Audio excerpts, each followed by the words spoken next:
Hola a todos, soy el profe Miguel y el día de hoy quiero comenzar con la serie Lecciones del ajedrez chileno.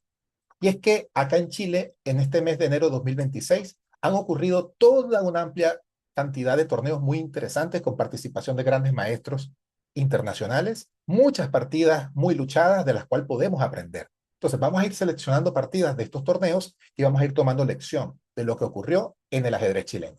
La primera partida que traigo hoy enfrentó al gran maestro Rodrigo Vázquez contra el profe Rodrigo Grau en la ronda uno del Open de Santiago.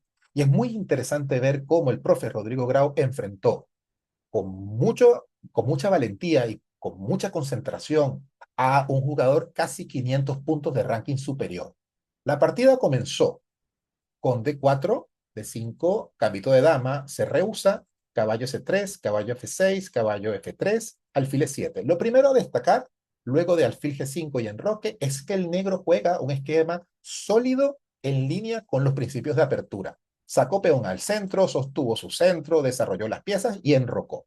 Es decir, no se puso a inventar gambitos extraños, variantes secundarias, jugó una variante principal y sólida contra el gran maestro. En este momento, el gran maestro hizo E3, preparando la salida de su alfil. Se hizo H6, invitando al cambio o a la retirada del alfil. El gran maestro decidió cambiar. Luego se hizo alfil por C6. Torre C1, buena jugada, poniendo la torre en una columna que probablemente se va a abrir muy pronto. Y ahora el negro se hace cargo del problema que tiene con su alfil de casillas blancas, donde no puede salir por, la diagonal, por esta diagonal porque lo impide sus propios peones y entonces le da la posibilidad con B6 de poder salir hacia otra diagonal. Es decir, ahora el alfil va a tener dos posibles vías de desarrollo. Si el blanco cambia, puede salir por esta diagonal, pero si no lo hace, entonces va a tener la posibilidad de salir a esta otra diagonal. De esa forma, le damos la chance de que no quede encerrado.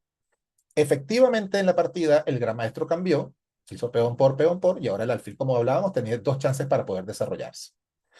Se hizo B4 y esta jugada va a ser muy interesante por los impactos que va a causar en la posición a futuro.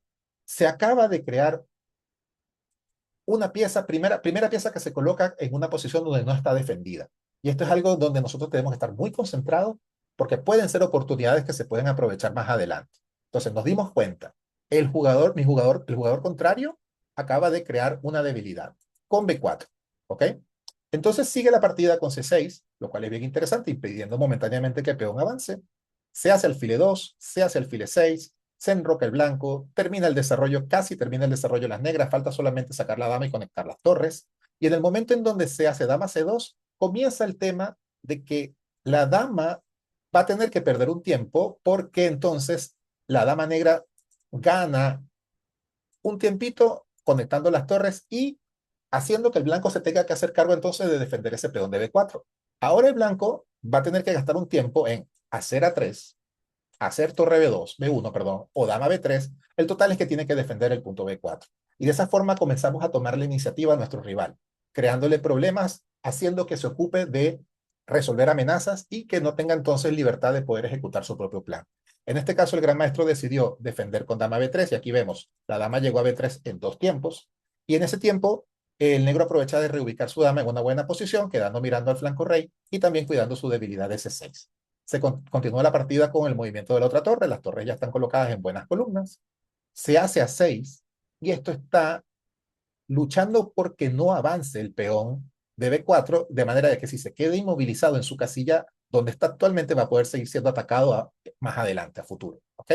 El blanco aprovecha de hacer A4 y renueva la amenaza de avanzar, entonces se hace torre de F8, H3 por parte de las blancas y entonces nuevamente las negras aprovechan la oportunidad de que el peón está eh, defendido solamente por la dama y le monta un segundo atacante. Con alfil E7, ahora tenemos dos peones atacando al punto B4. ¿Qué significa esto? Que nuevamente el blanco no puede hacerse cargo, o sea, no puede jugar libremente cualquier idea, cualquier plan que tenga, tiene que hacerse cargo de defender el peón, bien sea con torre B1 o avanzarlo, etcétera. Entonces, en este caso, el jugador de blancas prefiere hacer torre B1 y ahora pasa a una posición muy interesante que tenemos a continuación. Y es que podemos darnos cuenta de lo siguiente para entender la jugada que hicieron las negras. Si vemos que el tablero está seccionado en dos mitades, la mitad del flanco dama y la mitad del flanco rey, si observamos la posición de las piezas blancas, nos vamos a dar cuenta de que la mayoría del ejército blanco quedó concentrado en el flanco de la dama. ¿Qué quiere decir eso? Que si la mayoría de las fuerzas están en el flanco de dama, el flanco rey está débil y por tanto existe la oportunidad de lanzar un ataque contra el rey, aprovechando de atacar al contrario en el lado donde tiene menos defensores o menos piezas para defenderse de nuestro ataque. Es por esto que en una posición como esta, muy bien jugado por parte de las negras o muy interesante el plan de lanzar un ataque al rey con G5, aprovechando que también hay un punto de contacto en H3, con lo cual pueden llegar peones a hacer rupturas y eso abrirá líneas que permitirán atacar al rey. A continuación, se hizo dama B2 y entonces el negro comienza a trasladar sus fuerzas hacia el flanco rey, pero ganando tiempos. La ganancia de tiempos en esta partida fue un factor fundamental que generó el resultado. Primero se le ganaron tiempos al peón de B4 y ahora se le gana tiempos a la torre para pasar a la pieza a atacar por la columna G antes de hacer la ruptura de peones. Entonces, en este caso, el blanco hizo alfil de 3, se cambiaron los alfiles, pero igual el negro visualiza que queda en D3 una pieza sin apoyo, hace dama B6, que llega a la columna del ataque, ganando un tiempo, con lo cual nuevamente el blanco no puede hacer libremente lo que quiera, tiene que preocuparse de resolver el problema de la torre. Se hace torre de D1 y entonces el negro aprovecha de seguir avanzando con su ataque con H5. Entonces las blancas en este momento crean un contragolpe en el flanco dama con B5 y es muy bien como juegan las negras nuevamente que siguiendo los principios de ataque no gastan tiempos, no se distraen, no pierden el impulso comiendo o avanzando, es decir, no prestan atención de lo que está pasando con lo que está pasando en el flanco dama, siguen con su plan de abrir las líneas para atacar al rey. Es decir, puede comerse todo lo que quiera el blanco en el flanco de dama, realmente si permiten peón por, ya estamos amenazando mate. Entonces las amenazas del negro en el flanco rey son mucho más fuertes que las contraamenazas que tiene el blanco por el flanco dama en esta posición en concreto. Aún así, la partida sigue equilibrada. Las blancas siguen teniendo la posibilidad de poder defenderse. Pero lo que ocurrió en la partida entonces es que se cambian los peones H, ¿ok? Se cambia H por G, y ahora aparece un camino libre para poder llegar hasta el rey. Una dama en la columna H en combinación con una torre ya es la idea que tienen las negras para ir a buscar dar un jaque mate al rey de las blancas. En este momento, las blancas tenían la posibilidad de seguir defendiéndose, manteniendo el equilibrio, con la jugada caballo E5. Ya vamos a entender por qué. Lo que pasó en la partida fue caballo E1, y esto es un error. ¿Ok? Vamos a entender este error que es muy instructivo. Caballo E5 es una jugada, era la jugada correcta en esta posición, porque luego del cambio de caballo se habilita la posibilidad de defenderse contra el plan de pasar las piezas a la columna H de varias formas. Por ejemplo, si el plan lo comienzan las negras con dama H7 para luego rey G7 y traer la torre, entonces permite la casilla de 4 libre generar un contragolpe con la torre hacia el rey, porque la dama descuidó el peoncito de eje 4. Y entonces aquí sí estamos creando amenazas directas contra el rey de las negras que necesitan que el negro se haga cargo o atienda y no puede ser libremente entonces el plan que quería de ir a atacar al rey. Por otro lado, si las negras entonces iban por la vía de dama H5 preparando la invasión H8 pero cuidando el peón de G, entonces existía la maniobra defensiva muy bonita, caballo E2, buena jugada, que por un lado apunta a la casilla G3 para defender,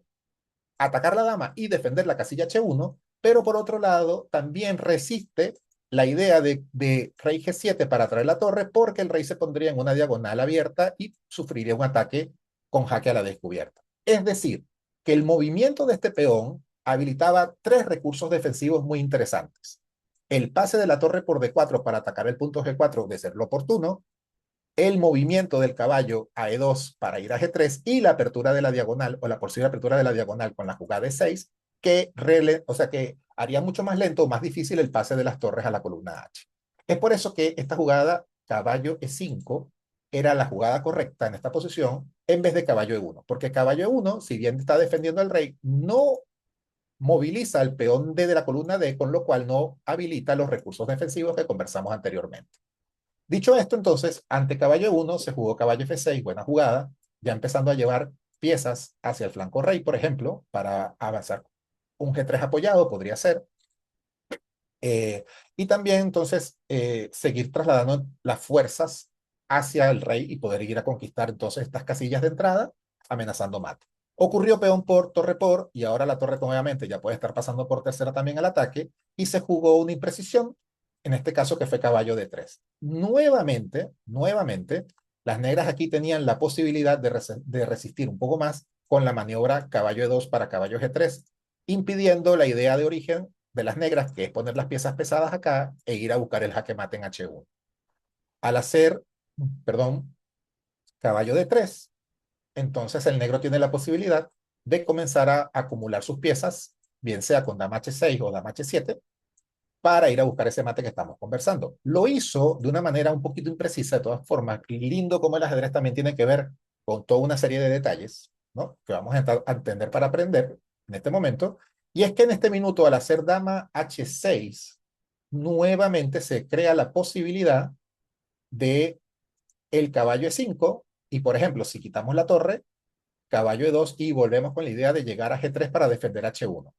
Por eso es que se considera o se ve con la máquina, obviamente, que también todo lo ve, que es mucho más precisa la jugada dama H7. Vamos a entender esto. Dama H7 es mucho mejor que dama H6. ¿Por qué? Porque dada la misma idea de caballo E5 para, para caballo E2, resulta que luego de retirar la torre en esta versión de los acontecimientos no sería posible caballo 2 por la conexión que la dama desde H7 tiene con la torre y que haría que las negras ganen material. Con el ataque doble torre C2 se quita la dama y entonces cae el caballo. Esta dama puesta en la columna H, pero en H7 también miraba a la posible conexión de la dama con la torre en la casilla C2. ¿Ok? También decir que desde H7, si por ejemplo ahora, en vez de caballo E5, que destapa la diagonal, el blanco iba directamente a buscar la casilla G3, teníamos entonces disponible la jugada caballo E4, anticipándonos a la llegada de ese caballo y pudiendo eliminarlo de manera inmediata si llega a aparecer por la casilla G3. De esta manera, se contrarrestaba con la idea de la conexión en C2 y con la llegada del caballo en E4, el plan defensivo de llegar a la casilla G3. Dicho esto, entonces, en la partida se hizo dama H6, pero el blanco no miró la maniobra, no se dio cuenta de la maniobra con caballo 5, caballo 2, y entonces hizo G3, lo cual ya fue un error muy importante, es el error decisivo de la partida, porque en este minuto sí se permite el dama G7, viene torre H8, ya casi el mate es inevitable, se intentó caballo E5 y aquí no todavía torre 8, porque aún ante la amenaza de torre H1 el rey puede salir corriendo y se alarga un poco la lucha. En vez de eso, las negras hicieron la extraordinaria jugada dama H3, dama H3, impidiendo que el rey escape de la zona de mate, dejando al rey ahí inmovilizado para luego venir con la torre y dar el mate en H1. Ante esta jugada dama H3, las blancas abandonaron y se dio un resultado sorpresivo, muy bueno, en donde el profe, apreciado amigo Rodrigo Grau, logró una victoria contra un gran maestro jugando de una manera excelente su partida. Decir que es muy interesante ilustrar un poquito varias cosas. Primero, algún alumno en clase durante la semana me preguntó, profe, pero ¿por qué esta partida está perdida aquí? ¿Qué pasa si buscamos defendernos de ese mate del torre H8? Por ejemplo, es bien instructivo mirar esto, fíjense.